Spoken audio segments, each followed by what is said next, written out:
오늘부터 성탄절 전까지 느헤미야를 설교합니다. 에스라와 느헤미야는 원래 한 권의 책이었습니다. 바벨론 포로에서 예루살렘으로 돌아온 이스라엘 백성들이 성전을 재건한 기록이 에스라이고요. 성벽을 재건한 기록이 느헤미야입니다. 에스라는 2022년 8월에 설교를 했었는데 느헤미야는 처음입니다. 느헤미야의 첫 설교인 이 시간에는 먼저 에스라, 느헤미야 전체의 구조를 역사적 배경과 함께 말씀을 드리겠습니다.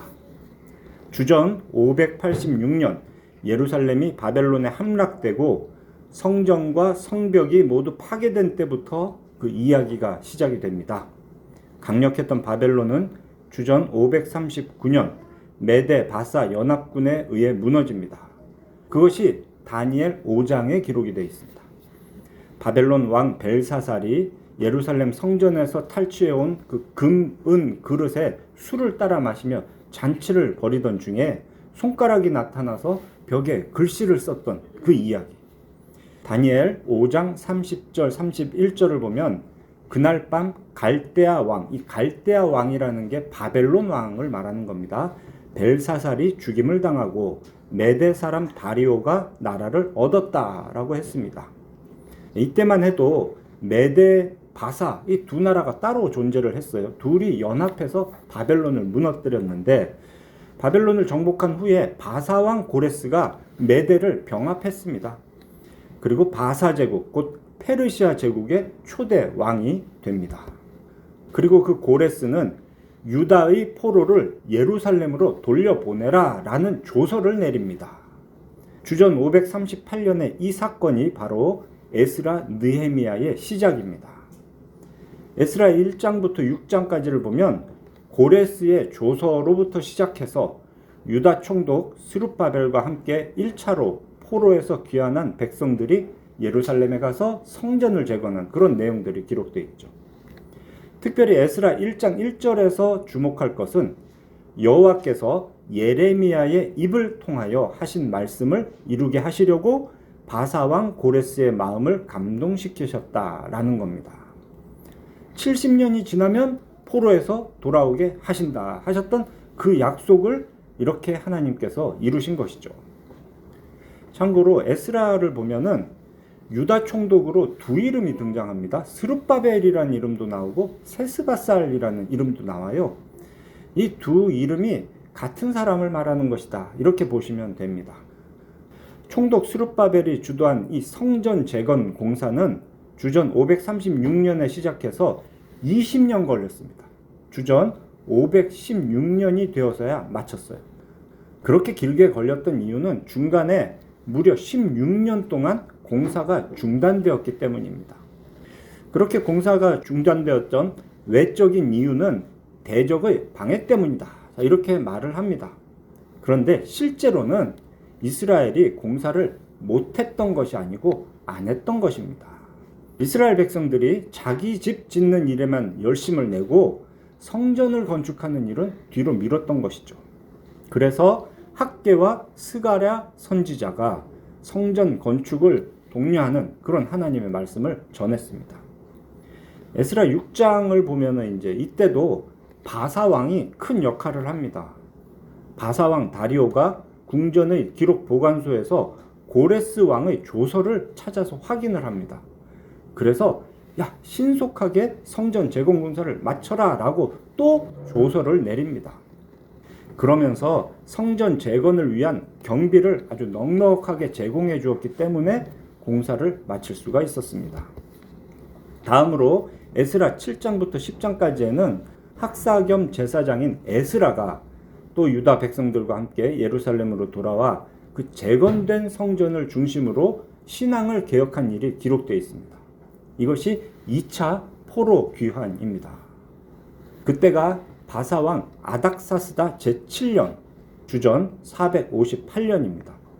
스룹바벨 성전이 재건되고도 58년이 지난 때였습니다. 이것이 에스라 7장 7절에 기록되어 있어요. 이거 참 외우기 쉽습니다. 에스라 7장 7절에는 아닥사스다 왕 제7년이다 라는 기록이 있다는 거예요. 그때도 역시 아닥사스다 왕이 조서를 작성해서 또 도움을 줍니다. 재건된 하나님의 성전에 드릴 예물을 넉넉하게 지원해 주라. 그런 내용이었죠. 지금까지 3명의 왕들이 조서를 내려서 이 성전을 건축하고 예배드리는 일에 도움을 줍니다. 그렇게 예루살렘으로 간 학사 겸 제사장 에스라는 가장 먼저 이스라엘 백성과 제사장들과 레위 사람들이 가증한 일을 한 것에 대해서 회개를 했습니다. 그들이 행한 가증한 일이 무엇이냐면 이방 사람들의 딸을 아내로 삼거나 며느리로 삼은 거예요. 2년 전 에스라 9장 설교를 통해서 그 문제는 자세하게 제가 설명을 드렸으니까 참고하시면 좋겠습니다. 자, 그렇게 에스라와 관련된 이야기들이 끝나고 일어난 일이 오늘 읽은 느헤미야 1장입니다. 바사 제국의 수산궁에 있던 느헤미야가 자기 형제 하나니를 통해 유다와 예루살렘 사람들의 형편이 어떠한지를 듣게 되었다. 이렇게 시작을 하죠. 이때는 아닥사스다 왕의 통치 20년이라고 합니다. 주전 445년이죠. 에스라를 통해 신앙의 1차 개혁을 했던 때가 아닥사스다 왕의 7년이라고 했습니다. 그때로부터 20년, 그러니까 13년이 지난 시간입니다. 특히 2절과 3절에서 보면은 주목할 만한 그런 특별한 표현이 있어요. 사로잡힘을 면하고 남은 자들이라고 부르죠. 이게 번역된 한글 내용 그대로만 보면 마치 포로로 끌려가지 않고 남아있던 사람들, 그러니까 그냥 옛날부터 유다 땅에 남아있던 사람들을 말하나 보다 이렇게 생각할 수 있는데요. 정확한 번역은 포로 상태를 면한 남은 자들입니다. 그러니까 유다에 그냥 처음부터 남아있던 사람들이 아니고요. 바벨론 포로로 잡혀갔다가 1차 포로 귀환, 2차 포로 귀환을 통해서 예루살렘으로 돌아온 유다 사람들인 겁니다. 특히 여기서 중요한 것은 남아있는 자들이라고 번역된 그 원문입니다. 이게 성경의 다른 곳에서는 그냥 남은 자라고 번역이 돼요. 남은 자는 성경에서 아주 중요한 신학적 의미가 있는 단어입니다. 그 대표적인 예가 이사야 10장 20절부터 22절까지에 사용됐는데요. 이래요. 20절. 이스라엘의 남은 자, 곧 야곱 족속의 피난한 자가 여호와를 진실하게 의지할 것이다. 성경에서 남은 자는 하나님을 의지하는 사람이 됩니다. 21절. 남은 자, 곧 야곱의 남은 자가 능하신 하나님께로 돌아올 것이라. 22절.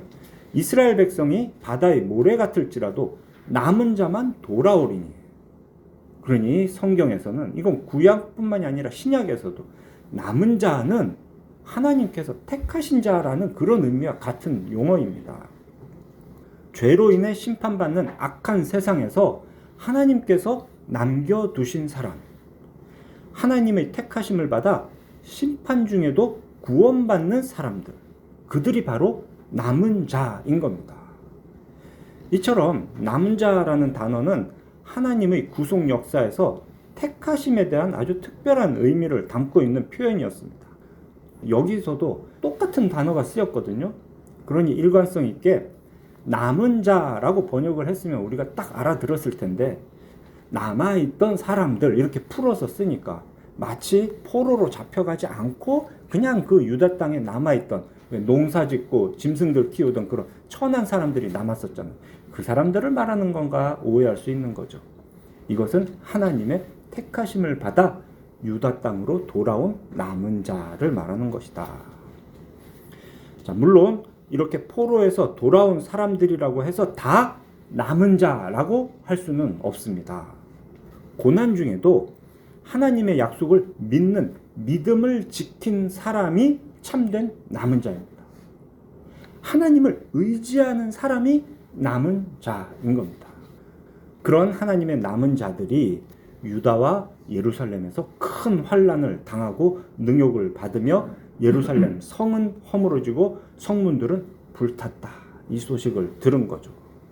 그전에는 멀쩡하던 성이 허물어지고 불탔다는 게 아닙니다. 허물어진 채로, 불탄 채로 여태 그대로 있었다라는 소식을 들은 거예요. 그 말을 들은 느헤미야는 앉아서 울었습니다. 수일 동안 슬퍼하며 하나님 앞에 금식 기도했습니다. 5절부터 11절까지가 느헤미야의 기도입니다. 느헤미야의 기도에서 중요한 것 두 가지만 좀 짚어보겠습니다. 먼저 5절, 기도의 대상인 하나님을 뭐라고 말하고 있는가?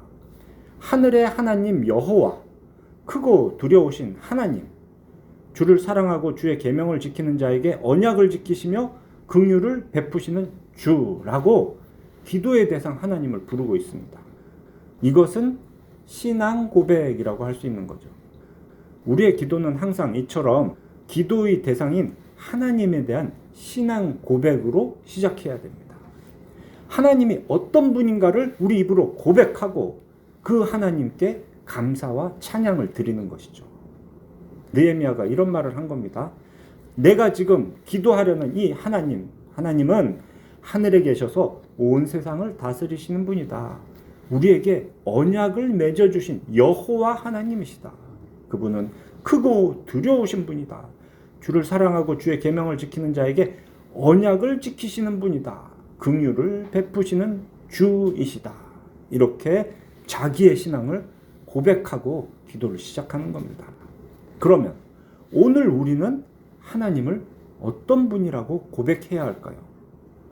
지금 느헤미야가 고백한 그대로만 따라해도 정말 이것도 대단한 신앙 고백입니다. 그런데 오늘의 우리는 느헤미야와 조금 달라야 됩니다. 가장 중요한 차이는 이제는 우리는 삼위일체 하나님을 고백해야 된다는 겁니다. 우리의 신앙 고백의 핵심은 하나님이 어떤 분이다. 하나님은 사랑하는 분이다. 하나님이 자비가 긍휼이 풍성하신 분이다. 이런 성격을 말하기 전에 먼저 하나님이 누구냐면 삼위일체 하나님. 이걸 고백해야 되는 거예요. 예수 그리스도의 십자가 대속의 은혜를 우리는 이미 받았습니다. 그리고 오순절에 강림하신 성령 하나님의 은혜를 우린 직접 누렸습니다. 그런 신약 교회의 성도라면 삼위로 계시면서 동시에 일체이신 하나님의 사역을 통해서 온 세상을 다스리시고 언약에 신실하시고 크고 두려우시며 자기 백성에게 긍휼을 베푸심을 실제적으로 경험을 했습니다. 그러니 우리는 삼위일체 하나님의 그 구체적인 사역을 고백하는 것이 중요합니다. 삼위일체 하나님에 대한 대표적인 신앙 고백이 바로 사도신경입니다. 사도신경 우리가 늘 암송하는데 그 구절로 보면 딱 간단해요. 나는 성부 하나님을 믿습니다. 나는 성자 예수님을 믿습니다. 나는 성령님을 믿습니다. 그거 고백하는 게 사도신경입니다. 기도하실 때에 반드시 성부, 성자, 성령, 하나님 이렇게 삼위를 구별하면서 동시에 한 분이신 하나님에 대한 믿음을 고백하시기 바랍니다. 다음으로 이 중요한 게 누가 언약과 긍휼의 대상인가를 말하고 있다는 겁니다. 주를 사랑하고 주의 계명을 지키는 자에게 언약을 지키시며 긍휼을 베푸시는 주다. 이렇게 고백했죠. 아브라함의 자손이라고 이스라엘 백성이라 할지라도 하나님을 사랑하지 않는 자, 하나님의 계명을 지키지 않는 사람은 하나님의 언약 백성이 아닙니다. 하나님의 긍휼의 대상이 될 수 없습니다. 여기서 우리는 하나님을 사랑하는 것과 계명을 순종하는 것의 관계를 잘 이해해야 됩니다. 어떤 사람은 이렇게 말해요. 나는 하나님을 너무 사랑해. 근데 계명은 지키지 못하겠어. 이런 건 없습니다.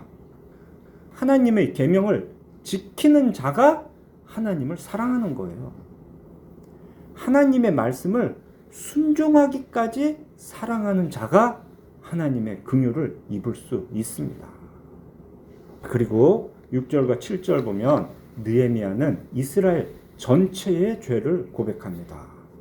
나와 내 아버지의 집이 범죄하여 주를 향하여 크게 악을 행하여 주께서 주의 종 모세에게 명령하신 계명과 율례와 규례를 지키지 아니하였나이다. 앞에서 하나님의 긍휼을 입는 자가 누구인지를 고백했죠. 자신은, 자기 집안은 자기 민족은 그렇지 못했어요. 그래서 느헤미야는 기도할 때 먼저 죄를 자복합니다. 하나님의 긍휼을 구합니다. 앞서 에스라가 그랬던 것처럼 자신과 공동체를 하나로 여기고 회개의 기도를 드립니다. 순종하지 못했던 사람, 하나님을 사랑하지도 않는 사람이 무슨 낯으로 하나님께 긍휼을 구하겠습니까? 그것은 바로 하나님의 약속에 근거한 것입니다. 그 근거가 그 다음에 이어져요. 첫째 근거는 8절과 9절입니다. 주의 종 모세에게 주셨던 약속이죠. 만일 너희가 범죄하면 여러 나라 가운데 흩으실 것이고 만일 내게로 돌아와 내 계명을 지켜 행하면 너희 쫓긴 자가 하늘 끝에 있을지라도 내가 거기서부터 그들을 모아 내 이름을 두려고 택한 곳으로 돌아오게 하겠다. 신명기 30장에 기록된 모압 언약의 핵심을 지금 이 느헤미야는 하나님 앞에 아뢰고 있는 겁니다. 느헤미야는 하나님께 이 말씀을 기억해 달라고 간구합니다. 또 이렇게 기도하는 두 번째 근거는 10절과 11절이죠. 이 백성은 주께서 일찍이 큰 권능과 강한 손으로 구속하신 주의 종들이요 주의 백성입니다. 이 표현은 딱 들으면 알겠죠. 오래전에 있었던 그 출애굽을 말하는 겁니다. 10가지 재앙으로 애굽에서 나오게 하셨고 홍해를 지나게 하심으로 애굽 군대로부터 건져주셨으며 광야 40년 동안 구름 기둥과 불 기둥으로 지켜주셨던 바로 그 백성이 아닙니까? 그런 백성들을 이대로 내버려 두시면 그 출애굽의 역사가 아무 의미 없는 것이 아닙니까? 그러니 종의 기도를 들어주세요. 주의 이름을 경외하기를 기뻐하는 종들의 기도를 들어주세요. 느헤미야는 자기 백성, 자기 민족을 위해 기도하는 겁니다. 그런데 이때 우리가 분명히 구별해야 될 게 있어요. 표현은 이스라엘 민족을 위해 기도하는 겁니다. 자, 그런데 오늘날 우리의 생각은 이게 마치 대한민국 국가를 위해서 기도하거나 대한민국 국민을 위해서 기도한다 이렇게 생각하시면 안 되는 거예요. 앞에 전제가 있었죠. 남은 자를 위해 기도하는 겁니다. 남은 자들이 고통을 겪고 있으니 마음이 찢어지는 거예요. 주께서 택하신 백성이 어려움을 겪고 있으니 이 민족을 기억해 주세요라고 하는 겁니다. 이스라엘 민족은 그때 당시에 하나님의 백성이라는 말과 같은 거였어요. 그런데 오늘날 대한민국은 하나님 백성이 아닙니다. 대한민국 안에 남은 자들이 있어요. 대한민국 안에 택한 자들이 있습니다. 그러니 우리는 나라를 위해 기도하고 민족을 위해 기도할 때 그냥 대한민국 국민이면 누구나 이런 개념은 아닌 거라는 걸 이해하셔야 됩니다. 표현은 우리 민족을 위해, 우리 나라를 위해 기도합니다 하는 게 옳은데 그 대상을 구체적으로 보면 모든 사람이 다 그 하나님의 긍휼의 대상이 될 거라고 생각하시면 안 되는 거죠. 느헤미야가 그 기도를 하고 있습니다. 언제부터 이 기도를 했을까요? 앞에 1절에서 봤듯이 자기 형제 하나니가 예루살렘의 소식을 전해준 때부터 했을까요? 그게 아닙니다. 6절을 보세요. 이스라엘 자손을 위해 주야로 기도한다 라고 했습니다. 이미 오래전부터 밤낮 없이 백성, 민족을 위해 기도하고 있었던 겁니다. 그러던 중에 형제 하나니를 통해서 그 예루살렘의 구체적인 상황들을 들었고 자신의 역할에 대해서 더욱 분명하게 기도를 하는 겁니다. 그 기도를 금식하며 간절하게 하는 거죠. 그래서 이 기도의 마무리가 아주 구체적인 겁니다. 마지막을 보세요. 오늘 종이 형통하여 이 사람들 앞에서 은혜를 입게 하옵소서 그럽니다. 마치 그냥 우리 민족이 좀 하나님 은혜를 받게 해주세요 이렇게 보이는데요. 정확하게 보면 이 사람들 앞에서, 이 사람들 복수가 아니에요. 원문에서는 이 사람 앞에서 은혜를 입게 해주세요 라고 단수를 지칭합니다. 단수 이 사람이 누구냐?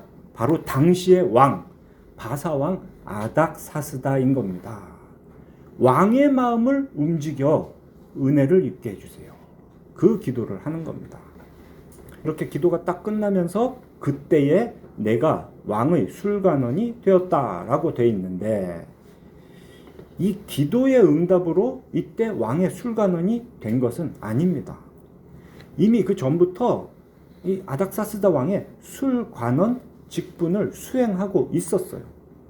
당시에 내가 술 맡은 관원이었다. 그런 표현입니다.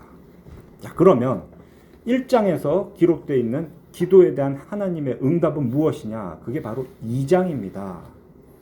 아닥사스다 왕 제20년 니산월에 그 기도가 응답이 된 거예요.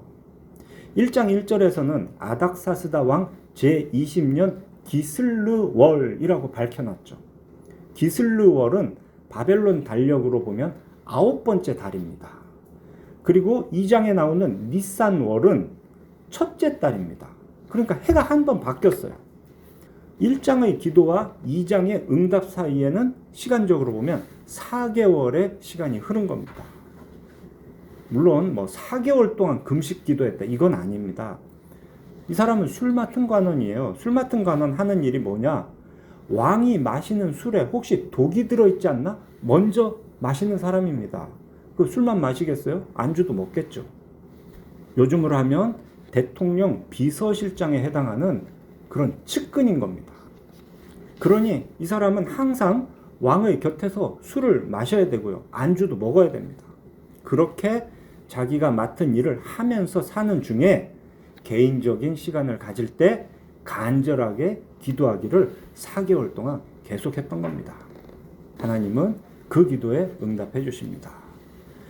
지난 140여 년 동안 폐허로 남아있던 거룩한 성 예루살렘의 성벽을 다시 세우게 해주셨습니다. 물론 이제 앞으로 그 내용들을 읽어보면 그 과정에는 역시 대적의 방해도 있고요.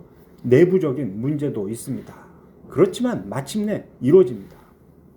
그리고 우리는 이 모든 것이 하나님의 약속의 성취다라는 것을 보게 됩니다. 심지어 하나님께서 그 세상 제국 왕의 마음까지도 움직이신다라는 것을 봅니다. 그러면 그런 일들이 저절로 될까요? 아닙니다. 하나님의 뜻은 하나님의 말씀에 순종하고 말씀을 붙잡고 기도하는 하나님의 사람의 기도를 통해 이루어집니다. 그 기도는 단순히 이 마음의 소원을 아뢰는 것이 아닙니다. 지금까지 우리에게 주셨던 그 약속의 말씀을 붙들고 간구하는 것이 기도입니다. 사랑하여 계명을 순종하고자 힘쓰는, 그래서 더욱 성령님의 도우심을 구하면서 아뢰는 것이 믿음의 기도입니다. 자, 우리는 앞으로 이 느헤미야를 묵상하면서 이와 같은 느헤미야의 기도를 눈여겨보아야 할 것입니다. 우리는 또 이 느헤미야를 묵상하면서 학사 겸 제사장인 에스라를 통해 선포되는 하나님의 말씀을 마음에 새겨야 할 것입니다. 폐허가 되었던 성전을 재건하고 무너졌던 성벽을 다시 세우는 일도 어렵지만 하나님의 백성으로 남은 자가 신앙을 지키면서 사는 것은 더욱 어렵다는 것을 우리는 보게 됩니다. 오늘날 우리의 상황은 어떨까요? 에스라 느헤미야 당시에 예루살렘으로 돌아간 그 이스라엘 백성들과 다를 바가 없습니다. 한번 주변을 보세요. 예수님의 이름을 모르는 사람이 없습니다. 동네마다 교회가 넘쳐납니다. 그런데 세상은 조금도 바뀌지 않았습니다. 이 악한 세상이 정치, 경제, 문화 모든 면에서 언제나 믿음을 가진 우리들을 넘어뜨리려 합니다. 이 세상에서 어렵게 세워진 교회마저도 하나님 중심이 아니고 사람 중심의 분위기로 변질이 되어가고 있습니다. 설교단을 보세요. 죄와 심판에 대한 하나님의 말씀이 그대로 선포되질 않고 사람의 만족을 위한 것으로 교묘하게 말씀이 왜곡되고 있습니다. 아무도 죽음과 심판을 앞둔 종말이다 이런 생각을 하지 않고 그냥 오늘을 살아갑니다. 아무도 부활에 소망을 두지 않습니다. 교회 안에서도 소망이라는 단어가 어디에 쓰입니까? 세상에서 돈 잘 벌고 마음 평안하고 건강한 것을 위해 사용되는 것이 소망입니다. 성경에 근거하지 않은 행사, 프로그램들이 교회 안에서 계속 만들어집니다. 문제가 있으면 그런 프로그램을 통해서 문제를 해결하려고 해요. 그래서 개혁된 교회는 계속해서 개혁해 가야 한다라는 말이 있는 겁니다. 요즘 우리 교회 안에서 계속해서 개혁주의 교회를 말하고 있는데요. 오늘은 종교개혁이라는 용어에 사용된 개혁이 무엇인가, 이것을 좀 설명을 드리려고 합니다. 에스라 느헤미야의 핵심이 신앙의 개혁이거든요. 근데 그 개혁, 말은 많이 쓰는데 도대체 그 개혁의 의미가 무엇인가? 제가 신대원에서 이 개혁을 배울 때 먼저 개혁이 뭐다? 라고 할 수도 있지만 개혁과 비슷한 다른 말들과의 차이를 통해서 그 의미를 배웠습니다. 먼저 개혁은 개선이 아니다. 개선이라는 게 뭐냐면 눈에 보이는 몇 가지를 좀 좋은 쪽으로 바꾸는 거예요. 근데 개혁은 그렇게 뭔가를 좋게 바꾸는 것이 아니다라는 겁니다. 개혁은 혁명도 아닙니다. 기존 질서를 무너뜨리는 것이 개혁의 목적이나 방식이 되어서는 안 됩니다. 개혁은 혁신도 아닙니다. 혁신이라는 것은 현재 상태가 잘못됐다고 보는 건 아니에요. 다만 앞으로 미래를 위해서 보다 능동적으로 미리 대처하는 게 혁신입니다. 그에 비해서 개혁은 현재가 잘못됐다라고 평가하는 겁니다. 지금까지 우리가 해온 게 잘못이다. 그래서 고쳐야 된다는 게 개혁이죠. 개혁은 갱신도 아닙니다. 갱신이라는 것은 기존에 뭔가 잘 해오고 있는데 이게 효력이 다 돼가지고 다시 이거를 살린다. 이런 게 갱신이에요. 그러니 갱신을 하자고 할 때는 자연스럽게 하던 대로 인간의 만족이라는 그런 효과를 중요하게 여기게 됩니다. 그래서 개혁은 갱신이 아니에요. 또 개혁은 부흥도 아닙니다. 이 부흥이라는 말은 특별한 명사예요. 18세기 이후에 교회 역사에서 부흥 운동이라는 게 있었습니다. 그때 그 부흥 운동은 급작스럽고 극적인 변화를 추구했어요. 그에 비해서 개혁은 꾸준하게 계속되는 그런 일상의 말씀과 기도를 통해서 이룰 수 있는 겁니다. 마지막으로 개혁은 초대교회의 복원도 아닙니다. 우리는 흔히 초대교회 모습으로 돌아가자 이런 말을 쉽게 하는데요. 초대교회는 완성된 교회의 샘플이 아닙니다. 다만 완성으로 나아가는 과정에 있는 첫 모습일 뿐입니다. 때가 덜 탄 그런 첫 교회인 거죠. 하나님의 언약이 역사 중에서 점진적으로 구체화됐다는 거 여러분들 잘 아실 겁니다. 노아가 알았던 하나님의 언약과 아브라함이 알았던 하나님의 언약, 모세가 알았던 것과 다윗이 알았던 건 점점 더 구체화되는 거예요. 이제 우리는 그 구체화가 정점에 이르러 예수 그리스도를 통해 성취되었다는 것까지 알잖아요. 그렇게 하나님의 언약은 점점 구체화됩니다. 교회도 그런 거예요. 인간의 역사 중에서 점진적으로 하나님의 말씀에 따라서 점점 완전한 형태로 이루어져야 되는 게 교회입니다. 그래서 초대교회로 돌아가는 게 무조건 답은 아니다. 이렇게 우리는 개혁이라는 말에 대해서 좀 다른 용어들과 오해하지 않고 그렇게 제대로 의미를 생각해 봐야 되겠습니다. 사랑하는 필그림교회 성도 여러분, 이 에스라 느헤미야를 통해 그때 일어난 일들을 보면서 또 그들을 이끌었던 하나님의 말씀을 보면서 그들의 기도를 보면서 오늘 우리의 신앙과 교회에 대한 교훈을 얻게 되시길 바랍니다. 택하심을 받은 우리는 삼위일체 하나님의 역사로 구원을 얻었습니다.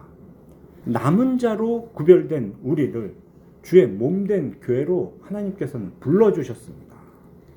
그렇지만 여전히 악한 본성으로 인해 우리는 날마다 그 거룩한 하나님과 멀어지려 합니다. 그런 우리가 모인 교회도 날마다 더러운 것으로 오염이 됩니다. 그래서 개혁된 교회는 계속해서 개혁해 가야 합니다. 신앙은 전 인격으로 하나님을 사랑하고 또 삶으로 하나님의 말씀을 지켜 행하는 것입니다. 그렇게 하나님과의 관계를 회복하는 것입니다. 그럴 때의 개혁이란 것은 오직 하나님의 말씀 중심으로 그 신앙을 지키는 것입니다.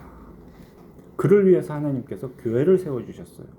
교회에서 설교를 통해 그 말씀을 듣게 하십니다. 또 교회에서 세례와 성찬이라는 성례를 통해서 말씀을 눈으로 보고 몸으로 체험하게 하십니다.